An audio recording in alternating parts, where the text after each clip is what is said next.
ఒక విద్యార్థి ఉన్నాడని అనుకుందాం, పేరు రవి. చాలా చురుకైనవాడు, ఎప్పుడూ ముందుండేవాడు. కాని అకస్మాత్తుగా గత 6 నెలలుగా అతని మార్కులు పడిపోతున్నాయి, తరగతిలో ఎవరితో కలవడం లేదు, అప్పుడప్పుడు కోపంగా ప్రవర్తిస్తున్నాడు. ఉపాధ్యాయులకు ఏమీ అర్థం కావడం లేదు. తల్లిదండ్రులు ఆందోళన పడుతున్నారు. రవిలాంటి ఈ చిక్కుముడిని ఎలా విప్పాలి? పైపైన చూస్తే కారణాలు దొరకనప్పుడు లోతుగా ఎలా చూడాలి? అవును. ఈరోజు మనం సరిగ్గా ఇలాంటి పజిల్స్ను ఛేదించడానికి ఉపయోగించే ఒక శక్తివంతమైన సాధనం గురించి లోతుగా చర్చిద్దాం. అదే కేస్ స్టడీ పద్ధతి. అవును. మనం ఈరోజు చర్చించబోయేది కేవలం ఒక అకాడమిక్ కాన్సెప్ట్ కాదు, ఒక మనిషి ప్రవర్తన వెనుక ఉన్న కథను ఎలా అర్థం చేసుకోవాలో చెప్పే ఒక పద్ధతి. నిజమే. మన విశ్లేషణకు ఆధారం తెలంగాణ టెట్ లాంటి పరీక్షల కోసం రూపొందించిన కొన్ని అధ్యయన పత్రాలు. అయితే ఇది కేవలం పరీక్షలకు సిద్ధమయ్యేవారికే కాదు, పిల్లల ప్రవర్తనను అర్థం చేసుకోవాలనుకునే ప్రతి ఒక్కరికి ఆసక్తికరంగా ఉంటుంది. కరెక్ట్. అంకెలు, గణాంకాలు మనకు ఏమి జరుగుతోంది అని చెప్పగలవు, కాని ఈ కేస్ స్టడీ పద్ధతి ఎందుకు జరుగుతోంది అనే ప్రశ్నకు సమాధానం వెతుకుతోంది. సరే, ఇక ఈ విషయంలోకి లోతుగా వెళ్దాం. అసలు ఈ కేస్ స్టడీ పద్ధతి అంటే ఏమిటి? ఇది సాధారణంగా ఒక విద్యార్థిని గమనించడానికి లేదా ఒక సర్వే చేయడానికి ఎలా భిన్నంగా ఉంటుంది? మంచి ప్రశ్న అడిగారు. తేడా చాలా పెద్దది. ఇప్పుడు చూడండి, సర్వేలో మనం 100 మందిని కొన్ని ప్రశ్నలడిగి వారి అభిప్రాయాలను తెలుసుకుంటాం. అది ఒక విస్తృతమైన చిత్రం, కాని పైపైన మాత్రమే ఉంటుంది. కేస్ స్టడీ అలా కాదు. ఇది ఒక వ్యక్తి, ఒక కుటుంబం లేదా ఒక చిన్న సమూహం జీవితంలోకి సూక్ష్మదర్శిని పెట్టి చూసినట్టుగా ఉంటుంది. ఓకే.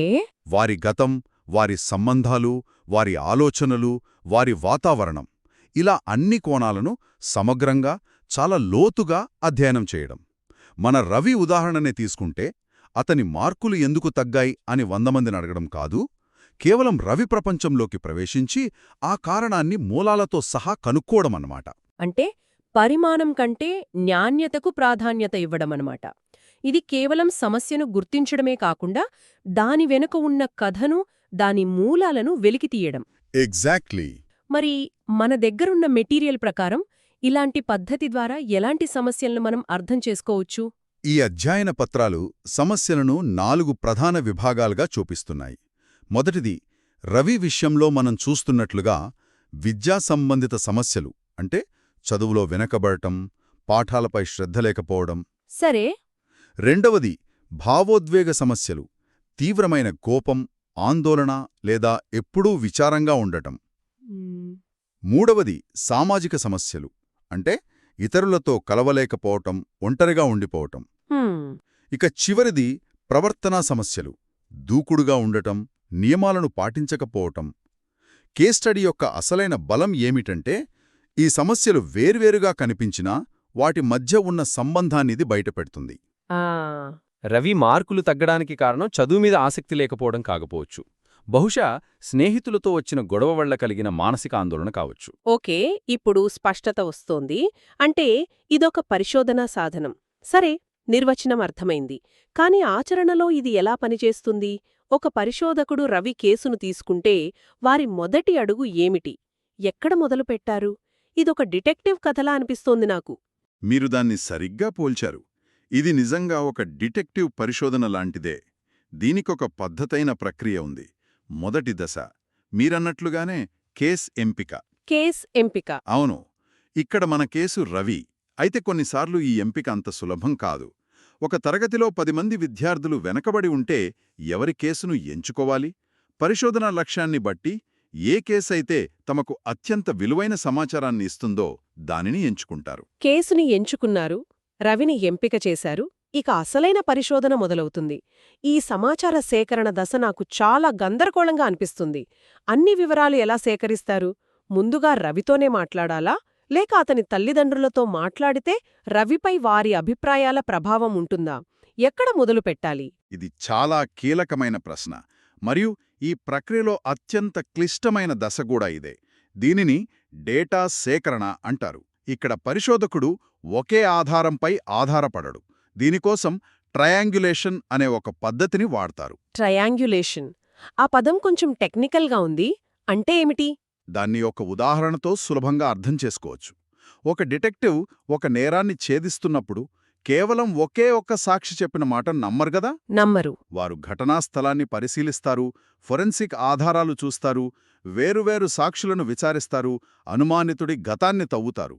ఇలా పలు స్వతంత్ర ఆధారాల ద్వారా ఒక నిర్ధారణకొస్తారు. ఓకే. ఇక్కడ కూడా అంటే పరిశోధకుడు రవితో మాట్లాడతాడు, అదే ఇంటర్వ్యూ, అతని పాత స్కూల్ రికార్డులు చూస్తాడు, అంటే డాక్యుమెంట్లు, అతని ఉపాధ్యాయుల అభిప్రాయాలు తీసుకుంటాడు, తల్లిదండ్రులతో అతని కుటుంబ వాతావరణం గురించి చర్చిస్తాడు, స్నేహితులతో అతను ఎలా ఉంటాడో తెలుసుకుంటాడు. ఓ వావ్.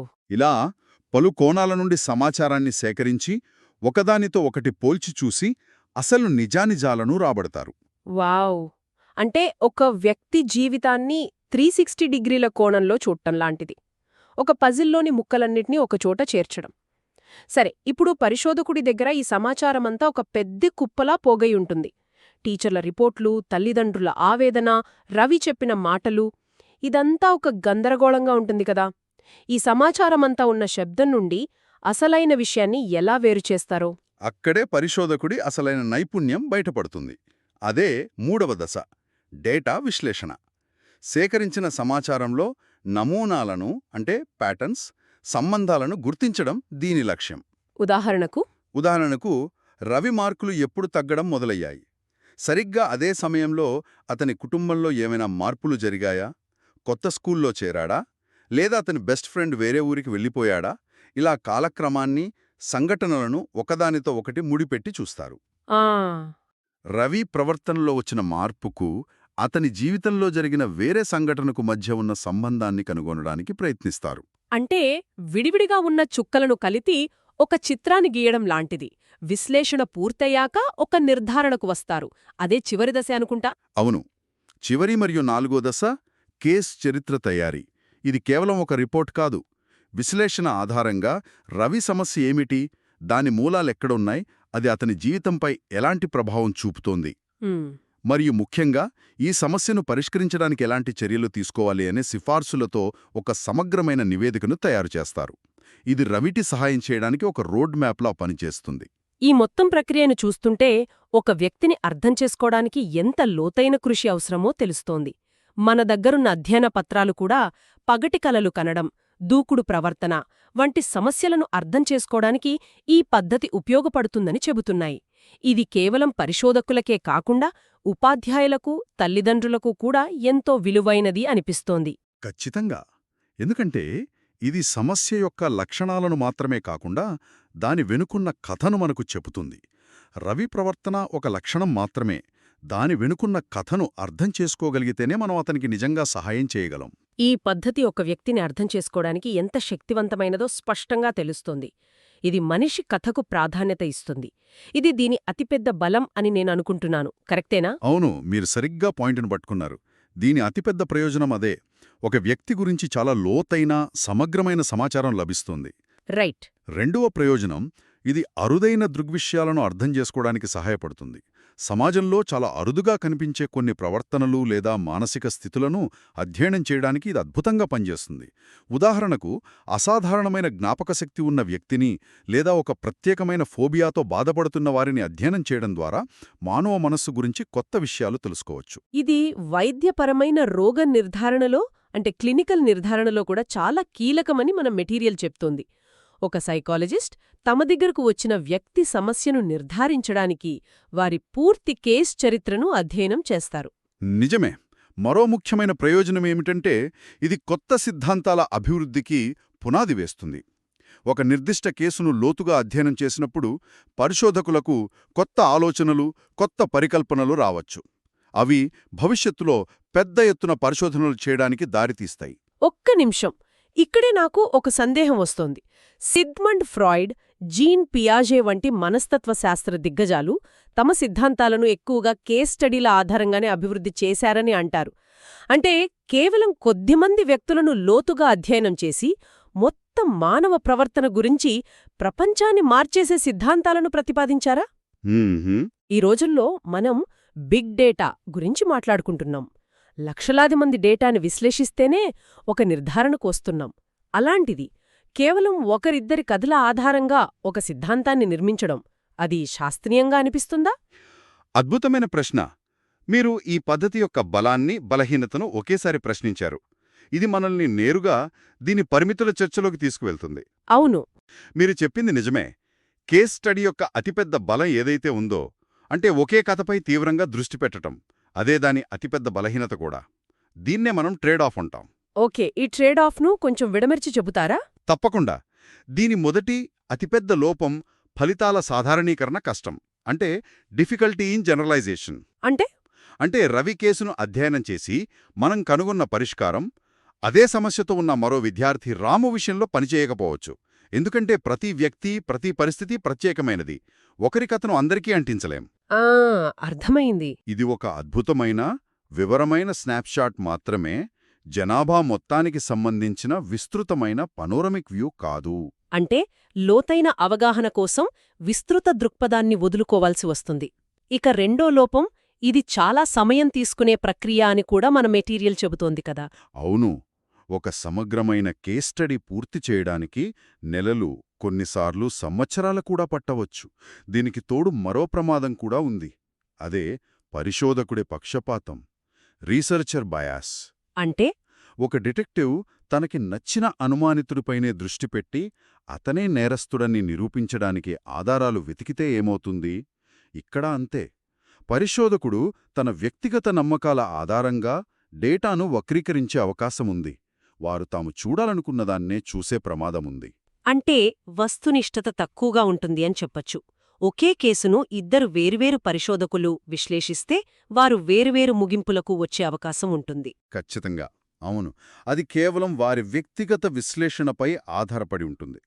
అందుకే కేస్ స్టడీ నుండి వచ్చిన ఫలితాలను ఇతర పరిశోధన పద్ధతుల ద్వారా ధృవీకరించుకోవడం చాలా ముఖ్యం.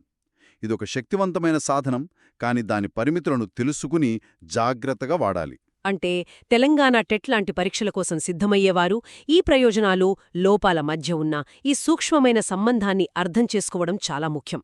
కేవలం బట్టి పట్టడం కాదు, ఎందుకు ఒక ప్రయోజనం ఒక లోపానికి దారితీస్తుందో తెలుసుకోవాలి.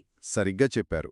ఆ అవగాహనే వారికి ఎక్కువ మార్కులు తెచ్చిపెడుతుంది. ముగింపుగా చెప్పాలంటే కేస్ స్టడీ పద్ధతి అనేది అంకెల వెనుక దాగి ఉన్న మానవ కథను వెలికితీసే ఒక కళ మరియు శాస్త్రం. ఇదొక స్పష్టమైన ప్రక్రియ ద్వారా ఒకే కేసును లోతుగా, వివరంగా పరిశీలించే ఒక శక్తివంతమైన సాధనం. రవి లాంటి సంక్లిష్టమైన కేసులలో ఎందుకు అనే ప్రశ్నకు సమాధానం వెతకడంలో ఇది అద్భుతంగా పనిచేస్తుంది. కానీ అదే సమయంలో ఒకరి కథను అందరికీ వర్తింపజేయలేమనే ముఖ్యమైన పరిమితిని కూడా మనం గుర్తుంచుకోవాలి. అవును. మనం చర్చించుకున్న విషయాల ఆధారంగా ఒక ఆలోచనతో ముగిద్దాం. మనం బిగ్ డేటా యుగంలో ఉన్నాం. అల్గారిథంలు లక్షలాది డేటా పాయింట్లను విశ్లేషించి మన తర్వాతి చర్యను కూడా అంచనా వేస్తున్నాయి. నిజమే. ఇలాంటి సమయంలో కేవలం ఒకే ఒక్క మానవ కథను ఇంత లోతుగా, ఓపికగా అర్థం చేసుకోవడంలో ఉన్న అసలైన, భర్తీ చేయలేని విలువ ఏమిటి? కొన్నిసార్లు ఒక భారీ డేటాసెట్ కంటే ఒకే ఒక్క కథ మనకు మానవ ప్రవర్తన గురించి ఎక్కువ చెప్పగలదా?